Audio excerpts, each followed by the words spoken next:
Eating less, walking daily, but still no weight loss? The problem is not you, it's your system. Let's break it down.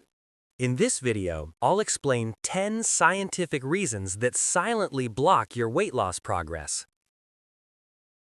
The biggest mistake is not being in a calorie deficit. Hidden calories stop fat loss.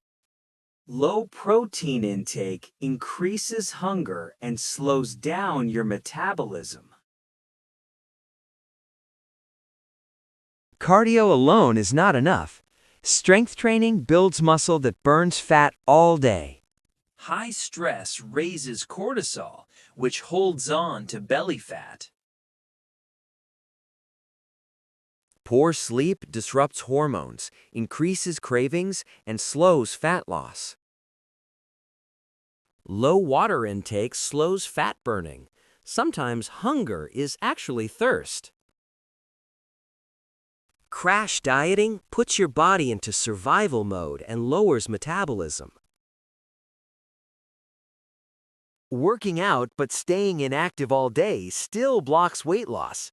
Daily movement matters. Hormonal issues like thyroid problems or insulin resistance slow weight loss. Inconsistency, dieting some days and cheating others, stops results completely. Track calories, increase protein, train with weights, sleep well, and manage stress. If this helped, like the video, subscribe to the channel, and comment "Start" below.